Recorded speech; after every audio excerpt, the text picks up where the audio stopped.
in order to solve that kind of specific problems. Now, we are going to focus about greening initiatives in colleges and universities. Increased awareness of environmental degradation and concern for its rehabilitation has prompted colleges and universities to green their campuses. A green campus is a place where environmentally responsible practice and education will go hand in hand and where environment responsible tenants are born out by example of MEIPCC. The Green Campus Institution is a model of environmental community where operational functions, business practices, academic programs, and people are interlinked, providing educational and practical value of the institution, the region, and the world. So, different kinds of universities is one of the institutions who encourage the greening program, in which this kind of institution is raising an awareness how to protect our environment. So there are different kinds of programs, there are different kinds of activities that the campuses are performed in order to protect, to save our environment from different environmental degradation. So when you say degradation, it refers to destruction or the breakdown of our environments. So that is one of the purpose.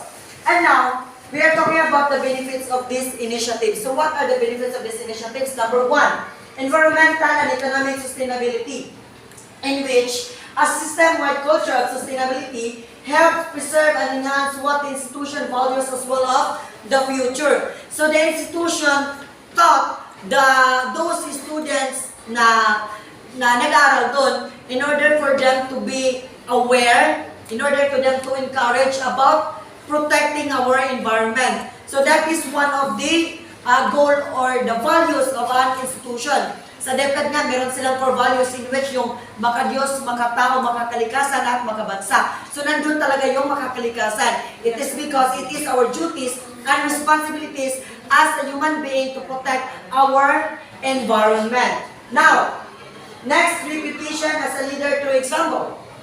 As colleges and universities offer courses in environmental management, engineering, laws, regulation, and assessment greening initiatives provide opportunities to practice what they preach and make their mark as environmental leaders. Colleges and universities need to examine their own organizations and implement to their own campuses what they and the public expect their industry to do. So that is one of the goals, that is one of the main objectives of the universities, to protect our environment. It's because to maintain the environmental sustainability for our goods and benefits.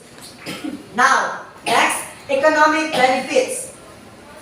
So economic benefits, a routine curriculum-based environmental audit and audit program that reviews waste and efficiency associated with campus activities coupled with identification of environmental friendly alternatives can yield significant cost savings for the institution. So as institutions, they are promoting their a good will in order to protect our environment. So there is different rules and regulations that they are intended to regulate in order for maintaining, protecting our environment. Next, real-life work experience for your students. So these are the different kinds of activities that the students employing in order to perform different kinds of activities that really interrelated into environmental protection, such as Go Greening program, yung proper waste management, and also yung ginagawa natin na mga pagtatanim. So those kind of examples are considered as one of the ways on how to protect our environment. Next, improve quality of life in the campus. Yes, a green campus is a cleaner, safe, and healthier place to live and work. Yes, that is one of the bases that a campus or an institution is a conducive for learning. It's because, aside from it is safe from any kinds of distractions, mga danger, and it is also a green. What I'm trying to say is ganang, ano siya, malinis, ganon, malinis, it is conducive for learning, safe siya, at saka healthy yung environment. Walang mga possibilities na mga danger na mangyayari Dahil ang isang campus or the institution is employing different kinds of safety procedures in terms of environmental aspects. Next. Okay, so in schools, teachers are also required to shift emphasis through the following. So, the teachers also has a part in employing different kinds of environmental, yung tinatawag natin na for safety, for protection, for protecting our environment. So, from parts to whole, subjects are to be taught and integrated not as isolated units in the curriculum. So, as you have been observed, in our curriculum, there is an instances that our subjects are talking about our natural, mga natural resources, on how to protect our Mother Nature. So that is one also a part of curriculum in order for us to be taught on how to protect our environment. Next, from objects to relationship. So an ecosystem is a community. Communities are characterized by sets, networks, or relationship. Schools put premium in relationship-based process such as cooperation, collaboration, and decision-making by census. So one of the example or my experience as a student, our school or institution is we are able to cooperate our barangay programs such as yung Go Greening program. So, as a part of a community, school is considered as a part of community. So, we are responsible to cooperate and join that kind of specific programs in order for the improvement of our environment, of our community. So, yung pagsasali natin na paglilinis, yung mga kukuliktay natin mga basura, gano'n, isa yun sa mga example. Pati rin yung mga pagtatanim. Yan. Example din yan. And next, from objective knowledge to contextual knowledge. The sheet requires one to explain properties of the parts within the context, the whole, or in terms of environment system. Those teachers are able to teach us different kinds of things. Different kinds of things that is beneficial in the whole aspects. What I'm trying to say is that a simple thing that can contribute into the whole concept of environment. So such as yung tinuturo sa atin na 4R, di ba? Yung recycle, reuse, regrow, di ba? Regrow, reuse, and recycle. So, maliit na bagay lang yung tinuturo sa atin, but it has a big benefits to our environment because we are able to segregate, we are able to proper na maano natin yung mga basura natin. Really? Next, from quantity to quality. Assessment have traditionally emphasized standardized testing in terms of quantities, numeric scores, and measurements. Schools are challenged to design assessment for adequate than a standardized test if they are to practice this kind of principle. So, institutions are responsible also in making different kinds of researches in order for them to be a part of the how to find a common solutions.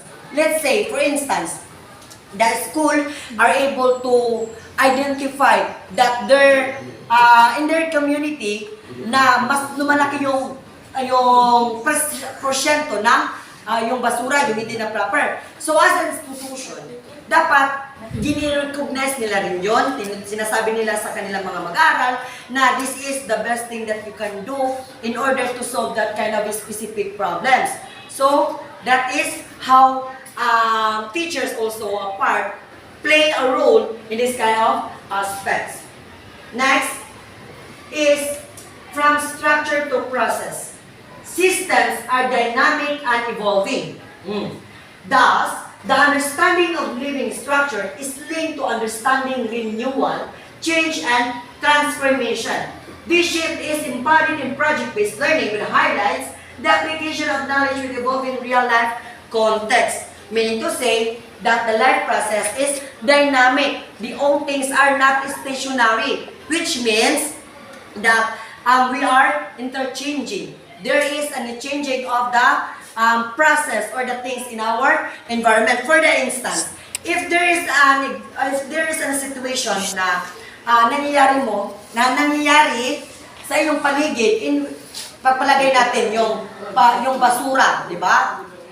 Pinaka-common kasi yan eh. So, nakita mo yan in real life situation yan ha. So, ano ang yung gagawin para maisan o para maging maayos, no? Maayos yung environment natin. So, itapon ang basura ng maayos. Huwag magsunog ng mga plastic. Huwag magsunog ha. Yun. Kung may mga bagay na magagamit pa, so dapat i-recycle natin yun. And all systems are dynamic and evolving. Dapat as a person, we have to be resourceful. We have to be philosophize. Mag-philosophize ta. Dapat curious ta, no? Kaya kapag tayo ay nakasalubong ng mga different na situation, dapat marunong tayong maghanap ng solusyon sa isang problema na yan para agad-agad masolusyonan. Next, from contents to pattern. When we draw maps of relationship, we discover certain configurations of relationship that appear again and again. We call this configuration pattern. Instead of focusing on what living system is made of, we study its patterns pedagogically. The shift reminds us the importance of integrating art into programs of study. So, this is the time when our knowledge, na-applied. So, for instance, yung engineering, no? Engineering and science. So, pwede natin yan ma-relate din in making solutions in terms of environmental problems or environmental issues. Kasi pwede tayo makadiscover ng mga different kinds of yung tinatawag natin na inventions, yung mga studies natin, pwede natin yung may apply in real life situation in order to give us solutions in that kind of specific problems. Okay? So, it enables the children even at young age to recognize, express patterns whether we walk about poetry, literature, visual arts, performing arts, and music. So, we are able also to taught the different, the next generation on how to be responsible in terms of protecting our environment, maintaining our ecosystem safety, and also to taught them how to be responsible about caring our Mother Nature. Okay, next.